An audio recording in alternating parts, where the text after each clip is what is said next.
38장.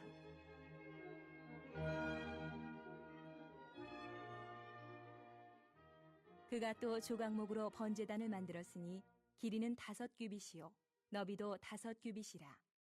네모가 반듯하고 높이는 3규빗이며 그 네모퉁이 위에 그 뿔을 만들되 그 뿔을 제단과 연결하게 하고 제단을 노스로 쌌으며 제단의 모든 기구 곧 통과 부삽과 대야와 고기 갈고리와 불 옮기는 그릇을 다 노스로 만들고 제단을 위하여 놋 그물을 만들어 제단 주위 가장자리 아래에 두되 제단 절반에 오르게 하고 그 놋 그물 네 모퉁이에 채를 꿰 고리 넷을 부어 만들었으며 채를 조각목으로 만들어 놋으로 싸고 제단 양쪽 고리에 그 채를 꿰어 매게 하였으며 제단은 널판으로 속이 비게 만들었더라.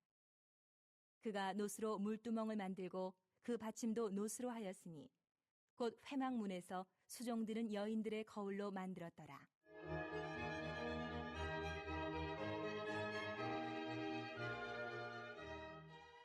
그가 또 뜰을 만들었으니 나무로 뜰의 남쪽에는 세마포 포장이 100규빗이라. 그 기둥이 스물이며 그 받침이 스물이니 노시요 기둥의 갈고리와 가름대는 은이며 그 북쪽에도 100규빗이라. 그 기둥이 스물이며 그 받침이 스물이니 노시요 기둥의 갈고리와 가름대는 은이며 서쪽의 포장은 50규빗이라. 그 기둥이 열이요 받침이 열이며 기둥의 갈고리와 가름대는 은이며 동으로 동쪽에도 50규빗이라. 문 이쪽의 포장이 15규빗이요 그 기둥이 셋이요 받침이 셋이며 문 저쪽도 그와 같으니 뜰문 이쪽 저쪽의 포장이 15규빗씩이요 그 기둥이 셋씩 받침이 셋씩이라. 뜰 주위의 포장은 세마포요 기둥 받침은 노시요 기둥의 갈고리와 가름대는 은이요 기둥 머리싸개는 은이며 뜰의 모든 기둥에 은 가름대를 꿰었으며 뜰의 휘장문을 청색, 자색, 홍색 실과 가늘게 꼰 배실로 수놓아 짰으니 길이는 20규빗이요 너비와 높이는 뜰의 포장과 같이 5규빗이며 그 기둥은 넷인데 그 받침 넷은 노시요 그 갈고리는 은이요 그 머리싸개와 가름대도 은이며 성막 말뚝과 뜰 주위의 말뚝은 모두 노시더라.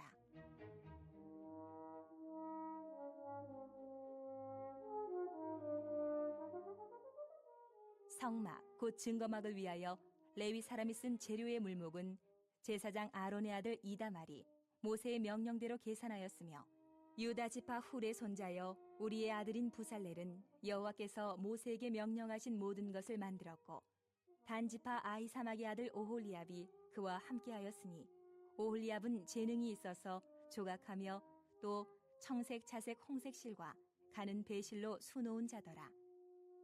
성소 건축 비용으로 들인 금은 성소의 세겔로 29달란트와 730세겔이며 계수된 회중이 들인 은은 성소의 세겔로 100달란트와 1775세겔이니 계수된 자가 20세 이상으로 60만 3550명인즉 성소의 세겔로 각 사람에게 은 한 대가 곧 반세겔씩이라. 은 100달란트로 성소의 받침과 휘장문의 기둥 받침을 모두 100개를 부어 만들었으니 각 받침마다 한 달란트씩 모두 100달란트요 1775세겔로 기둥 갈고리를 만들고 기둥 머리를 싸고 기둥 가름대를 만들었으며 드린 놋은 70달란트와 2400세겔이라. 이것으로 회막 문 기둥 받침과 놋 제단과 놋 그물과 제단의 모든 기구를 만들었으며 뜰 주위의 기둥 받침과 그 휘장문의 기둥 받침이며 성막의 모든 말뚝과 뜰 주위의 모든 말뚝을 만들었더라. 출애굽기 38장 말씀 같이 보게 되는데요. 어제 37장 말씀부터 본격적으로 성막의 기물들을 하나님께서 명령하신 대로 만들고 있는 장면이 나오고 있습니다. 그래서 거기에 가장 중요한 역할을 했던 사람이 바로 브살렐이라는 훌륭한 기술자가 이거를 만드는데 같이 기여를 하고 있고, 오늘 38장 1절에도 보니까 그가 또 조각목으로 번제단을 만들었다. 이 그가 브살렐을 또 지칭한다고 이렇게 볼 수가 있습니다. 그래서 어제 말씀 같은 경우는 성막 안에 있는 법궤, 언약궤, 그리고 등잔대, 분향단, 그러니까 성막과 성소 안에 있는 그 중요한 물건들을 쭉 만들었습니다. 오늘 말씀은 그 바깥에 있는 뜰 안쪽에 있는 밖에 되어 있는 것들, 그러니까 분향단하고 물두멍, 8절에는 이제 물두멍을 만들고 있죠. 자, 요 두 가지 장면이 나옵니다. 2절 말씀, 1절, 2절 말씀 한번 먼저 읽어보겠습니다. 시작. 그가 또 조각목으로 번제단을 만들었으니 길이는 5규빗이요 너비도 5규빗이라 네모가 반듯하고 높이는 3규빗이며 그 네 모퉁이 위에 그 뿔을 만들되 그 뿔을 제단과 연결하게 하고 제단을 노수로 쌌으며. 사실 앞에서 이 물두멍 번제단 만드는 그 내용들이 쭉 나왔으니까 뭐 반복되는 내용이다 볼 수가 있는데 우리 한 가지 이제 중요한 특징은 성막 안쪽에 있는 것들은 다 뭘로 만들었어요? 금으로 만들었죠. 금을 갖다 부어서 금을 입혀서 만들었어요. 오늘 이제 성막 바깥에 있는 뜰 앞에 있는 이것들은 다 주 재료가 노십니다. 그래서 번제단도 노스로 만들었다. 그리고 3절 말씀에 보면 그 안에 쓰는 기구들, 모든 기구, 통, 부삽, 대야, 고기갈고리, 불 옮기는 그릇, 자 이런 것들을 다 노스로 만들었다. 5절에 보면은 그 놋 그물 네 모퉁이에 채를 꿰 고리 넷을 부어 만들었다. 그물도 놋 그물, 그리고 채를 꿰 고리 넷도 놋. 그러니까 이 당시에 갖고 있었던 그런 금속 재료들 중에서 아마 놋이 가장 불에 잘 견디는 그런 재료였기 때문에 놋을 갖다가 썼던 것 같아요. 그래서 조각목을 만들어서 딱 골격을 만들고 그 위에 놋을 입히고 그리고 그 안에 있는 그런 모든 기구와 재물들, 불과 같이 연결된 그런 모든 재물들은 놋으로 만들게 되었습니다. 그래서 사실 열왕기하 말씀에 보면은 이 번제단을 그냥 놋단이라고 부르는 경우도 있어요. 놋으로 만들었기 때문에 놋단이다. 우리가 잘 아시는 대로 뭐 희생 제물을 불살라서 태우는 용도로 이제 가장 이것을 쓰게 되었다라는 것입니다. 또 한 가지 이 성경에서 놋이다 그러면은 중요한 의미가 하나 있죠. 심판과 저주에 관해서 할 때 놋이 자꾸 등장합니다. 우리가 민수기 말씀에 보면은 불뱀에 물려가지고 이스라엘 백성들에게 고통받고 다 죽게 되죠. 자, 그때 하나님께서 모세에게 명령을 하십니다. 이게 뭐였죠? 놋뱀을 만들어서 장대 쪽 놋뱀을 만들어 달아라. 그걸 보는 사람은 다 살게 될 것이다. 이런 말씀을 하죠. 그래서 하나님의 어떤 공의로운 심판과 구원을 이야기할 때 이 놋이 자주 등장을 한다라는 것입니다. 그렇기 때문에 이 놋 제단 위에서 희생당한 짐승이 번제로 드리는 거 이거는 죄에 대한 하나님의 공의로운 심판을 의미한다. 그런 것을 상징한다. 이렇게 볼 수가 있습니다. 또 이 제단이라는 것은요, 사실 이렇게 출애굽기에서 나오고 있지만 일찌감치부터 이 제단이 등장을 합니다. 하나님 앞에 예배드리는 것은 제단 쌓는다고 그러잖아요. 이게 사실 야곱도 마찬가지고 선조들도 다 중요한 이사를 할 때나 움직일 때 하나님 앞에 이 제단을 쌓고 예배를 드리는 그런 장면이 쭉 나오고 있어요. 사실은 모세도 출애굽기 17장 보면은 제단을 쌓아서 하나님 앞에 예배를 드렸던 것을 볼 수가 있습니다. 그러면 이 장막에 하나님 앞에 예배드리는 처소인 성막에 제단이 들어가는 것은 지극히 당연한 것이죠. 이거는 이 제단이라는 것은 하나님 앞에 예배드릴 때도 중요하지만은 다른 종교에서도 예배 의식을 할 때 이런 제단을 주로 썼단 말입니다. 그러니까 이런 그 하나님 앞에 예배를 드리는 그 가장 중요한 역할을 하는 것 중에 하나가 짐승을 불살라서 하나님 앞에 드리는 이 제사 의식이 중요하게 역할을 했다.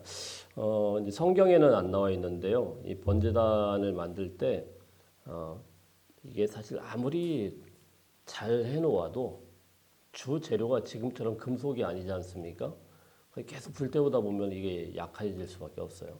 그래서 번제단을 할 때 거의 흙을 갖다가 아주 두툼하게 이렇게 쌓아놓았답니다. 그래서 흙에다가 이렇게 딱 파묻혀 있는 그래서 그 나무가 이렇게 버티고는 있지만 흙에 이렇게 박혀 있기 때문에 그렇게 이제 뜨거운 곳을 견디도록 그렇게 했다고 이렇게 이야기를 합니다. 어쨌든 뭐 중요한 것은 이 제단이 이 앞에 있고요. 또 여기서 또 제단에 뿔이 있습니다. 이 뿔은 또 구원의 상징이죠. 그래서 이 제단에도 뿔이 있고 또 안에 금단에도 뿔이 있고 그래서 성막 에스겔이 건축한 이 성막에서도 이제 성소에서도 뿔이 이렇게 등장을 합니다. 그래서 이 뿔이라는 것은 아주 중요한 상징성을 갖고 있죠.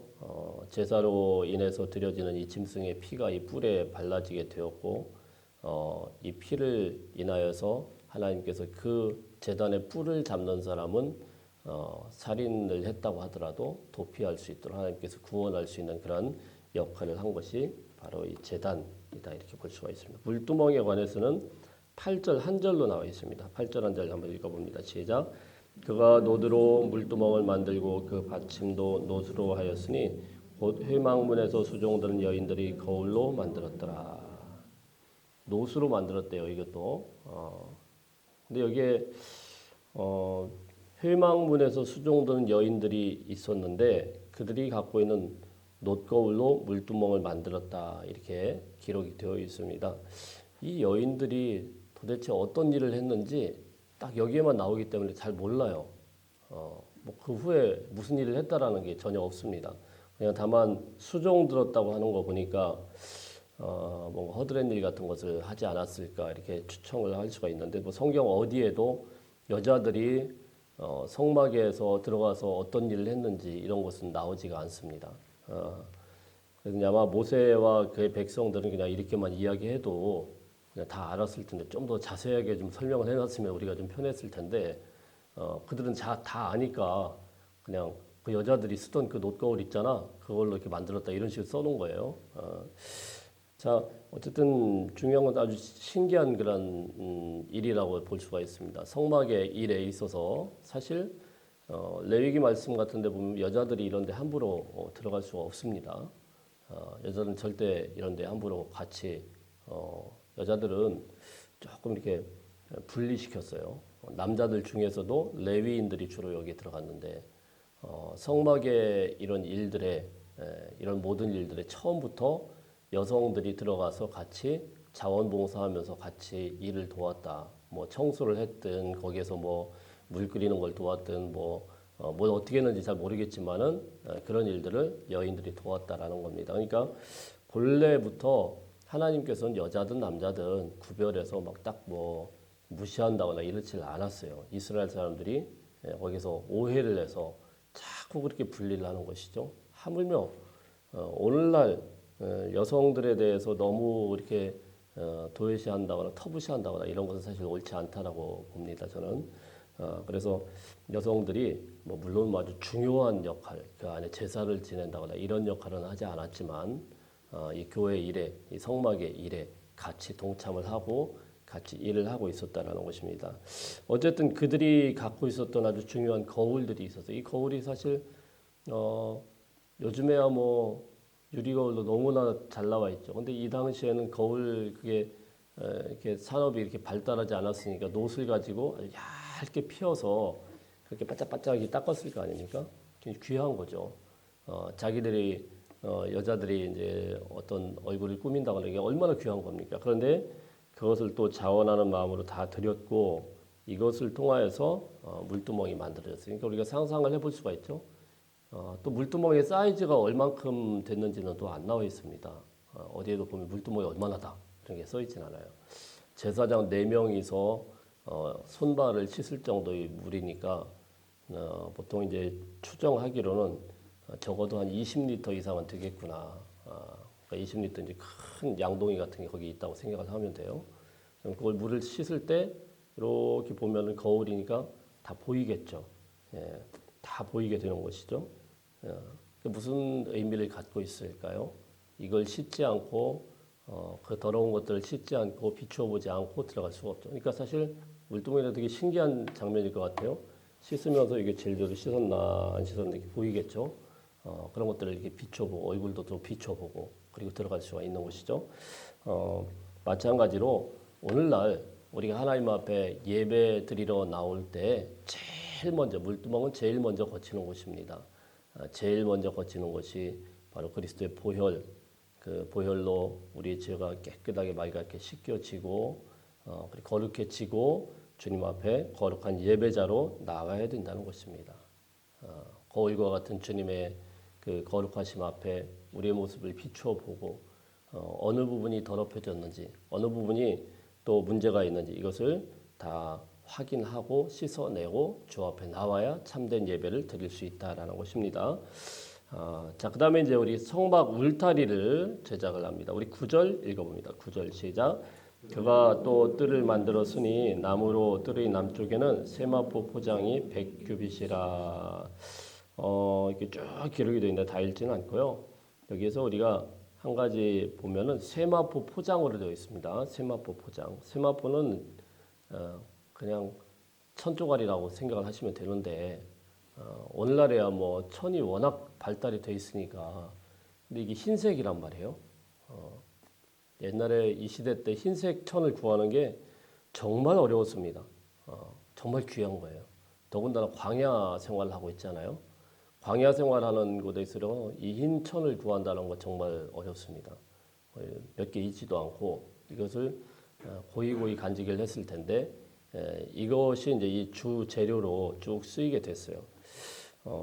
자, 근데 이 세마포라는 것이 사실 여기에도 쭉 울타리에도 이렇게 쳐져 있지만 성소의 휘장을 구별하는 곳에서 사실 세마포가 쓰입니다. 흰색이.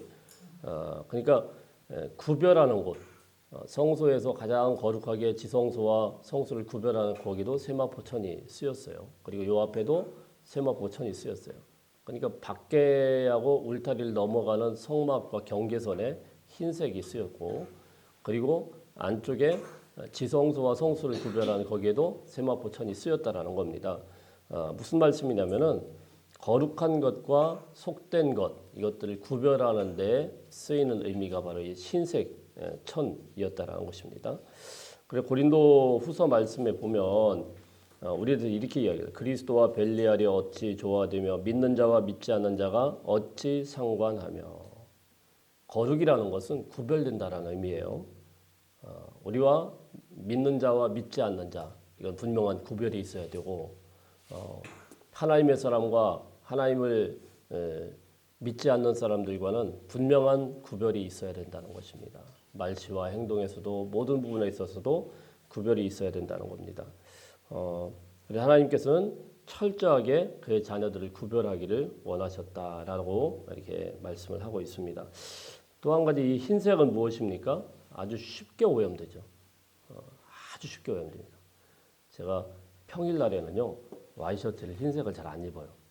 왜 그러냐면은 요거 계속 입고 있으면 한 이틀만 입으면은 이 목 이런 부분에 때가 다 보여가지고 이거 뭐 세탁하기도 힘들고 그래서 주일날에는 좀 자주 입는데 평일날에는 잘 안 입습니다. 그리고 또 흰색 입고 어디 뭐 밥이라도 좀 먹으러 가면은 얼마나 불편해요. 여기 음식물에다 한번 탁 튀면 바로 또 세탁을 해야 되고 다른 거는 뭐 이렇게 뭐 꺼무죽죽한 거는 좀 튀어도 그냥 툭툭 털어내면 대충 표시가 안 나는데 흰색은 그냥 바로 표시가 나기 때문에 바로 빨아야죠. 마찬가지입니다. 이 흰색을 유지한다라는 거 굉장히 예민한 것이고 굉장히 세밀하게 관리해야 되죠. 마찬가지 우리도 하나님 앞에 세마포와 같이 깨끗하게 된 것을 이 거룩함을 유지한다라는 거 쉽지 않죠. 어려운 거죠. 예민해야 되죠. 우리가 하나님 앞에 죄의 모습을 가지고 주님의 그 보혈의 피로 매일매일 닦아야 되고 주님의 말씀의 거울에 비춰서 깨끗하게 비춰봐야 되고 자 이렇게 유지하는 것이 세상과 또한 구별하는 그런 모습이다 이렇게 말씀을 이해를 하면 되겠습니다. 우리 18절 말씀 한번 읽어봅니다. 18절 시작. 뜰의 휘장문을 청색, 자색, 홍색 실과 가늘게 꼰 배실로 수놓아 짰으니 길이는 20규빗이요 너비와 높이는 뜰의 포장과 같이 5규빗이며 18절 보면 뜰의 휘장문이 나와요. 이 휘장문만 유일한 문이에요. 예, 문은 딱 하나입니다. 이게 성막들이 이렇게 쭉 세마포 천으로 이렇게 쭉 둘러 있는데 딱 거기만 통과할 수가 있어요. 무슨 말씀입니까? 이분은 다른 길이 없다. 다른 문은 없다. 오직 여기를 통해서만 그로 들어갈 수 있다. 사도행전 4장 12절 말씀에 보면은 다른 이로서는 구원을 얻을 수 없나니 천하 사람 중에 구원받을 만한 다른 이름을 우리에게 주신 일이 없다. 이렇게 말씀을 하죠. 예수 그리스도만 유일한 문이 되신다라는 것을 말씀을 통해서 우리에게 가르쳐주고 있는 것입니다. 예수 그리스도를 통하지 않고는 하나님 앞에 나아갈 수 있는 방법도 없고 들어갈 수 있는 그런 어떤 수단도 되지 않는다라는 것을 말씀을 하고 있습니다. 세상 사람들이 아무리 다른 메시지를 전한다고 하더라도 오직 예수를 통과해야만 우리가 이 성막 안으로 들어갈 수 있고 하나님 앞에 나아갈 수 있다라는 것입니다. 자, 우리 21절 말씀부터 쭉 이제 뭐가 나오냐면요. 성막 재료 물자들이 쭉 나오는데요. 21절, 22절 한번 읽어봅니다. 시작. 성막 곧 증거막을 위하여 레위 사람이 쓴 재료의 물목은 제사장 아론의 아들 이다말이 모세의 명령대로 계산하였으며 유다 지파 훌의 손자여 우리의 아들인 브살렐은 여호와께서 모세에게 명령하신 모든 것을 만들었고. 일단 21절에 보면은 성막 곧 증거막이다 이렇게 이름을 합니다. 이걸 성막이라고도 부르고 증거막이라고도 불렀어요. 이 증거라는 말이 또 한 번 또 쓰였던 적이 있어요. 성소 안에 있는 지성소 안에 있는 법궤라고도 하고 증거궤라고도 합니다. 그래서 사실 이 성막을 통하여서 하나님께서 가장 중요하게 우리에게 들려주는 말씀이 증거라는 거예요. 증거라는 거. 이건 구별되는 것이고 증거하는 것. 하나님의 임재가 증거되고 하나님의 예배자들이 구별되는 것들이 증거되고 오늘 이 성막을 통하여서 이 예배를 통하여서 우리의 존재를 통하여서 오늘날은 우리가 한 사람 한 사람이 그리스도의 성전 아닙니까? 우리를 통하여서 하나님의 말씀이 증거될 수 있는 은혜가 있기를 축복합니다. 자, 그 다음에 하나는 레위 사람들이 쓴 재료의 물목이다 이렇게 되고 있어요. 레위 사람들이 여기에서 목록을 갖고 있었다 이렇게 이야기를 하죠. 레위 지파가 하나님 앞에 드렸던 이 모든 예물들을 관리했구나라는 것을 우리가 알 수가 있습니다. 이 중에서 제사장 아론의 셋째 아들이죠. 이다말이 이것을 계산을 해서 목록들을 쭉 가지고 있었어요. 22절에 보면은 브살렐이라는 사람이 계속 나오고 있고요. 23절에 보면은 오홀리압이라는 아주 재주 있는 사람이 그걸 도와서 성막의 모든 것들을 만들었다. 자, 24절부터 보면 이제 측량이 좀 나옵니다. 이걸 뭐 다 계산해 볼 수 있는 어마어마한 겁니다, 사실. 24절에 보면은 그 성소 건축 비용으로 들인 금이 29달란트 730세겔 이랬습니다. 이 달란트가 엄청난 거예요. 사실 29달란트 730세겔. 한 달란트가 34.3kg라고 합니다. 그러면 29달란트면은 약 900kg. 감이 잘 안 오세요? 순금이 900kg예요. 요즘 순금이 좀 매끔 한 돈이 얼마죠? 한 돈이 몇 그램이죠? 한 돈은 제가 잘 모르겠어요. 3.75인가요? 예, 3.75g인데 그게 지금 50만 원 넘어요. 근데 이 순금이 900kg인데 여기 또 세겔이 또 들었습니다. 1775세겔. 이 세겔은 정확하진 않습니다. 근데 어쨌든 요거 두 개 합치면 약 한 1.5톤 정도의 순금이 들어갔다고 합니다. 1.2톤. 감이 잘 안 오죠. 너무 커가지고 이게 도대체 얼마일까. 몇백억 정도가 아니고 어마어마한 거예요, 사실. 뭐 이거 계산도 잘 안 돼요. 엄청난 순금 여기다 때려 부은 겁니다. 참 이게 어떻게 이집트에서 다 도둑질을 해왔는지 이게 어떻게 이게 이만한 것들이 있었는지 모르겠는데 여기다 쏟아 부었어요. 뭐 그 외에도 어마어마한 겁니다. 이게 보면 뒤에 26절에 보면 계수된 자가 20세 이상으로 60만 3,550명인데 60만 명이 넘는 사람들이 성소의 세겔로 각 사람에게 은 한 배가 곧 반세겔씩, 이게 나중에 성전세가 돼요. 은 반세겔씩 계속 모았는데 이게 얼만큼이냐면은 100달란트, 모두 100달란트. 27절에 보면 엄청납니다.